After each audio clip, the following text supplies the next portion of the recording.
ಅವುಗಳನ್ನೇ ಸೇವನೆ ಮಾಡಿ ಒಂದು ಗಿಡದ ಕೆಳಗ ಆನಂದವಾಗಿ ಮಲಿಕೊಂಡ. ಹೊಟ್ಟೆ ತುಂಬಿತ್ತು.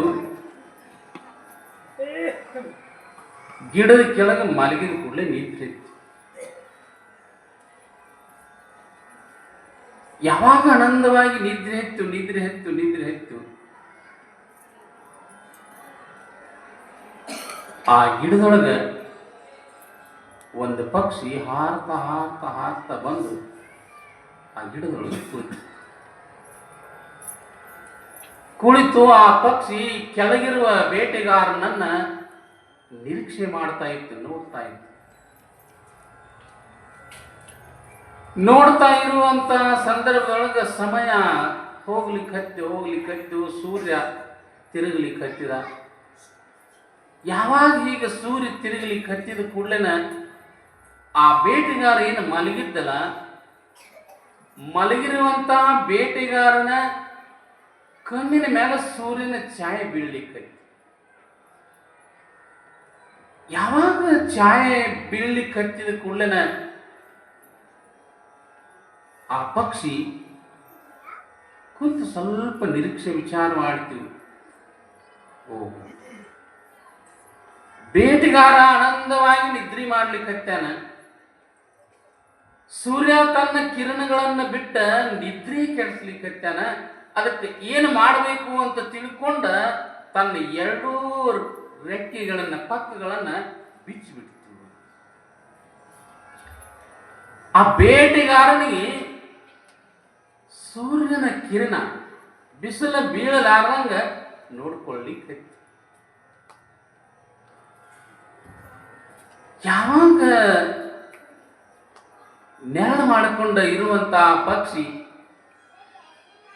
ಸಮಯ ಹೋಗ್ಲಿಕ್ಕತ್ತು, ಅದ ಸಮಯಕ್ಕನ ಮತ್ತೊಂದು ಪಕ್ಷಿ ಹಾರ್ತಾ ಬಂದು ಆ ಗಿಡದೊಳಗೆ ಕೂತು. ಗಿಡದೊಳಗೆ ಕೂಡುವುದಲ್ದನ ಆ ಪಕ್ಷಿ ಹಿಂಗೆ ವಿಚಾರ ಮಾಡಕೈತಿ, ನನ್ನ ವೈರಿ ಪಕ್ಷಿ ಇಲ್ಲಿ ಯಾಕೆ ಬಂದೈತಿ ಅಂತ.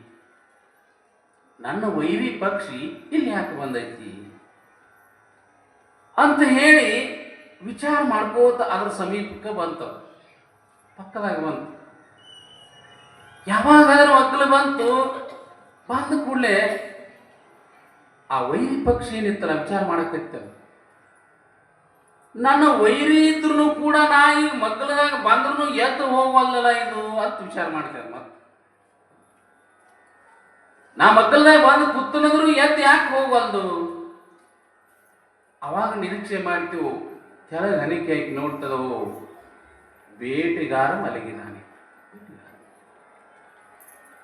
ಆ ಬೇಟೆಗಾರನಿಗೆ ನೆರಳಾಗಿ ಇದು ತನ್ನ ರೆಕ್ಕೆಯನ್ನ ಪೊಕ್ಕವನ್ನ ಬಿಟ್ಟುಕೊಂಡ ಕೊಡ್ತದ. ಅದಕ್ಕಾಗಿ ಅವಾಗ ಅನ್ಲಿಕ್ಕತ್ತು, ಏನಾದರೂ ಮಾಡಿ ಅದನ್ನು ಎಬ್ಬಸಬೇಕು ಅಂತ, ಏನಾರೇ ಮಾಡಬೇಕು ಅಂತ ಹೇಳಿ ಮತ್ತಷ್ಟು ಸಮೀಪಕ್ಕೆ ಬಂತು. ಪಕ್ಕದಾಗ ಬಂದು ಕುಂತು ಹಿಂಗೆ ವಿಚಾರ ಮಾಡಿದ್ದು, ನನ್ನ ಮಗ್ಗಲದಾಗ ಬಂದನಂದ್ರೂ ಇದು ಎದ್ದು ಹೋಗವಲ್ದು ಅಂತಂದ್ರ ಹಿಂಗಾದ್ರೆ ಹೇಳುವುದಿಲ್ಲ ಅಂತ ತಿಳಿದು ವಿಚಾರ ಮಾಡಿ ಏನು ಮಾಡಿದ್ದು ಅಂದ್ರೆ, ಆ ವೈರಿ ಪಕ್ಷಿ ನೇರವಾಗಿ ಆ ಬೇಡನ ಕಣ್ಣಿನ ಮೇಲೆ ಬೀಳುವಂಗ ಮನಸ್ಸು ಮಾಡಿಬಿಟ್ಟು, ಆ ಬೇಟೆಗಾರನ ಕಣ್ಣಿನ ಮೇಲೆ ಬೀಳುವಂಗ ಹೊಲಸು ಮಾಡಿ. ಯಾವಾಗ ಮಲ ಹೊಲಸು ಬಿದ್ದ ಕೂಡಲಿನ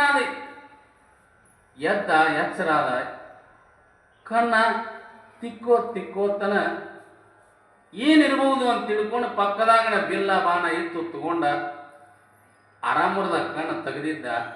ಅದ ಬಿಲ್ಲ ಬಾಣ ತಗೊಂಡವನ ಏನು ಮಾಡಿದ, ಸೀದಾ ಮೇಲಕ್ಕೆ ಬಿಟ್ಟ.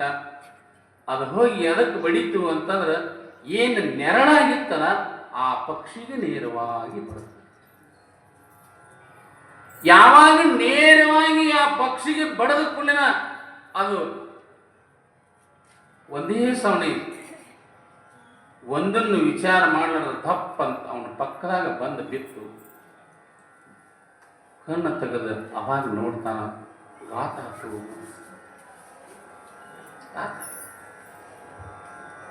ಇದು ಅಂತಃಕರಣವುಳ್ಳಂತ ಪಕ್ಷಿ. ಇಂತಹ ಪಕ್ಷಿಯನ್ನು ನಾನು ಕೊಂದನಿಲ್ಲ ಅಂತೇಳಿ ಅವನಿಗೆ ನೋವಾಗಲಿಕ್ಕೆ ಶುರುವಾಗಿತ್ತು. ಇನ್ನೂ ಸ್ವಲ್ಪ ಜೀವಂತಿತ್ತು. ಆ ಬಾಣನ್ನು ಹಿರದ ಅದಕ್ಕೆ ಅನ್ಲಿಕ್ಕೆ ಹತ್ತಿದ, ಅಯ್ಯೋ ನಾನು ಎಂಥ ತಪ್ಪು ಮಾಡಿದೆ,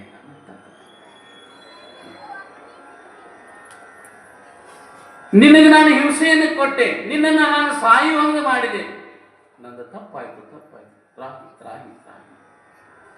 ಆವಾಗ ಆ ಪಕ್ಷಿ ಹೇಳ್ತದೆ, ಆ ಪಕ್ಷಿ ಹೇಳ್ತದೆ, ಬೇಟೆಗಾರ ಇದು ನಿನ್ನ ತಪ್ಪಲ್ಲ, ಇದು ನಿನ್ನ ತಪ್ಪಲ್ಲ, ಇದು ನನ್ನ ತಪ್ಪ.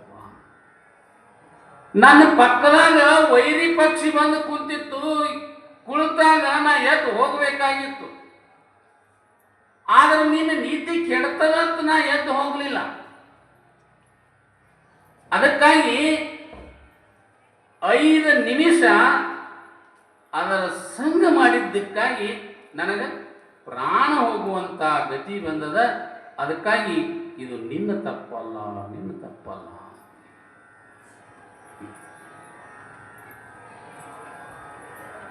ಶಾಂತರೊಡನಾಡು. ಅದಕ್ಕೆ ನಾವು ಯಾರ ಸಂಗ ಮಾಡಬೇಕು? ಯಾರ ಸಂಗ? ಬರೇ ನಾವು 5 ನಿಮಿಷ ಕಾಗಿ ಸಂಗ ಮಾಡಿದ್ದಕ್ಕಾಗಿ ಹಂಸ ಪಕ್ಷಿ ಪ್ರಾಣ ಕಳ್ಕೊಳ್ಳುವಂತ ಸ್ಥಿತಿ ಬಂತು. ಹಂಸ ಪಕ್ಷಿ ಅಂತಂದ್ರೆ ಅಂತಃಕರಣವುಳ್ಳಂತ ಪಕ್ಷಿ. ಅದು ಹೇಳ್ತದ, ನಿನ್ನ ತಪ್ಪ, ನನ್ನ ತಪ್ಪ. ನಾವು ಸದಾ ಕಾಲ ಯಾರ ಸಂಗ ಮಾಡ್ತೀವಿ ಅದರ ಫಲವನ್ನು ಊಟ ಮಾಡ್ತೀವಿ ಅಂತ. ಕಾಗಿ ಸಂಘ 5 ನಿಮಿಷ ಮಾಡಿದ್ದಕ್ಕಾಗಿನೇ ಇಂಥ ದುಸ್ಥಿತಿ ನಮಗೆ ಬಂತು. ಅದಕ್ಕಾಗಿನೇ ನಮ್ಮಲ್ಲಿ 2 ಸಂಘ, ಒಂದು ಸಜ್ಜನರ ಸಂಘ, ಇನ್ನೊಂದು ದುರ್ಜನರ ಸಂಘ. ದುರ್ಜನರ ಸಂಘವನ್ನು ಮಾಡಿದೀವಿ ಅಂತಂದ್ರೆ ಪ್ರಾಣ ಕಳ್ಕೊಳ್ಳುವಂತ ಪರಿಸ್ಥಿತಿ. ಅದಕ್ಕಾಗಿನೇ ಇಲ್ಲಿ ನಿಜಗುಂಡರು ಬರ್ತಾರೆ, ಶಾಂತರೊಡನಾಡು, ಶಾಂತರೊಡನಾಡು. ಶಾಂತರು ಅಂತಂದ್ರೆ ಯಾರಿಗನಬೇಕು? ಅದನ್ನೇ ಇಲ್ಲಿ ಬಸವಣ್ಣವರು ಅಂದ್ರು, ಸಜ್ಜನರು ಅಂತ ಕರ್ಕೊಂಡು. ಈ ಸಜ್ಜನರ ಸಹವಾಸವನ್ನು ನಾವು ಮಾಡಿದೀವಿ ಅಂತಂದ್ರೆ ನಮಗ ಅನಂತ ಅನಂತ ಲಾಭಗಳು ಕೂಡ ನಮಗೆ ಸಿಗಕ್ಕೆ ಸಾಧ್ಯ. ಅದಕ್ಕಾಗಿ ಶರಣರ, ಸಂತರ, ಮಹಾತ್ಮರ, ಯೋಗಿಗಳ ಸುಮ್ಮನೆ ಒಂದಿಷ್ಟು ನೀವು ಅವರ ಜೊತೆಗೆ ಒಡನಾಡಿ ಹೋದ್ರಿ ಅಂತಂದ್ರೆ ಮನಸ್ಸ ಹಗರಾಗಿ ಹೋಗಿಬಿಡ್ತಾರೆ. दुनिया में सबसे बड़ा आदमी कौन है? ಈ ಜಗತ್ತಿನೊಳಗ ದೊಡ್ಡವರು ಯಾರು? ಯಾರಿಗೆ ದೊಡ್ಡವರು ಅಂತ ಅಣಬೇಕು? ಯಾರಿಗೆ ದೊಡ್ಡವರು ಅಂತ ಅಣಬೇಕು? ಒಬ್ಬೊಬ್ರು ಹೇಳ್ತಾರೆ,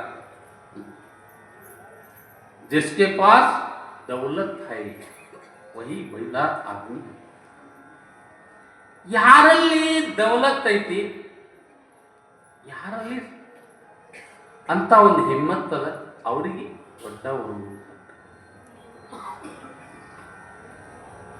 ಅದನ್ನೇ ಇನ್ನೊಂದು ಅರ್ಥದಲ್ಲಿ ಅನಂತವಾಗಿ ಇಲ್ಲಿ ಹೇಳ್ಕೊಂಡು ಬರ್ತಾರೆ. ಅವ್ರ ಹತ್ತಿರ ದೌಲತ್ ಏನೋ ಐತಿ, ಆದ್ರೆ ಅದು ಇನ್ನೊಬ್ಬರಿಗೆ ಉಪಕಾರಿ ಆಗಿರಿದ್ರ ಅವ್ರಿಗೂ ಕೂಡ ನಾವು ಅನ್ನಂಗಿಲ್ಲ. ಅಥವಾ ಬಹಳ ರೊಕ್ಕವು ಅವರಿಗೆ ನಾವು ದೊಡ್ಡವರು ಅಂತೀವಿ ಅಂತ ತಿಳ್ಕೊಂಡು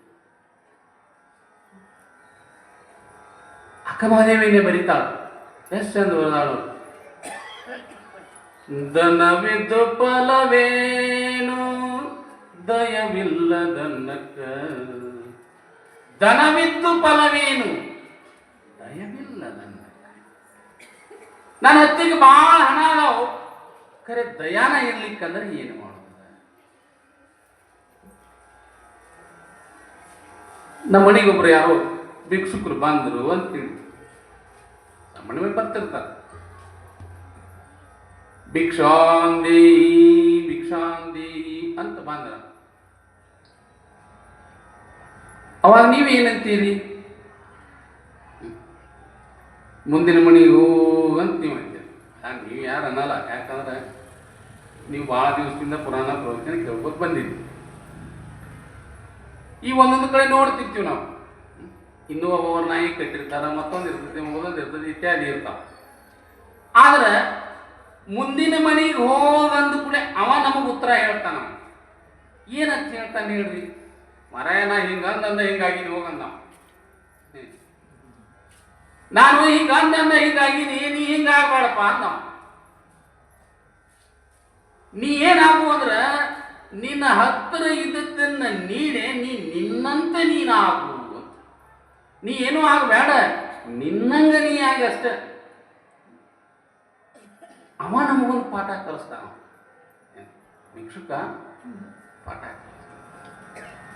ಅದನ್ನೇ ಇಲ್ಲಿ ಅಕ್ಕ ಮಹಾದೇವರು ಕೂಡ ದನವಿತ್ತು ಫಲವೇನು ದಯವಿಲ್ಲ ನನ್ನಕ್ಕ. ನಮ್ಮಲ್ಲಿ ದಯ ಇರಬೇಕು. ಅದಕ್ಕಾಗಿ ನಾವು ಅವರಿಗೂ ಕೂಡ ದೊಡ್ಡವರಂತ ಅನ್ನಂಗಿಲ್ಲ. ಹೋಗಲಿ, ಬಹಳ ಶಾಸ್ತ್ರದ ಓದಿರ್ತಾ ಇರಲಿಲ್ಲ. ಈ ಕಾಶಿ ಪಂಡಿತರು ಅಂತ ಬರ್ತಾರೆ. ಕಾಶಿ ಪಂಡಿತರು ಒಬ್ಬ ಕಲ್ತಿದ್ದ ಕಾಶಿ ಒಳಗೆ. ಎಷ್ಟು ಕಲಿತಿದ್ದಾವ ಅಂತಂದ್ರೆ ಕಾಶಿ ಒಳಗೆ ಎಲ್ಲವನ್ನು ಓದ್ಕೊಂಡಿದ್ದ. ಒಂದಲ್ಲ, ನ್ಯಾಯ, ಮೀಮಾಂಸಾ, ಉತ್ತರ ಮೀಮಾಂಸಾ, ಪೂರ್ವ ಮೀಮಾಂಸಾ, ವ್ಯಾಕರಣ, ಸಂಸ್ಕೃತ ಎಲ್ಲವನ್ನು ಅಧ್ಯಯನ ಮಾಡಿದ. ಅಧ್ಯಯನ ಮಾಡಿ ಮಾಡಿ ಮಾಡಿ ಮಾಡಿ ಮಾಡಿ ಮಾಡಿ ಅವನಿಗೆ ಏನು ಅನಿಸ್ತು ಅಂದ್ರೆ ನನಗಿಂತ ಯಾರು ಶಾಣ್ಯರ ಇಲ್ಲ. ನಾವು ಇದಂಗಿಲ್ಲ, ನನಗಿಂತ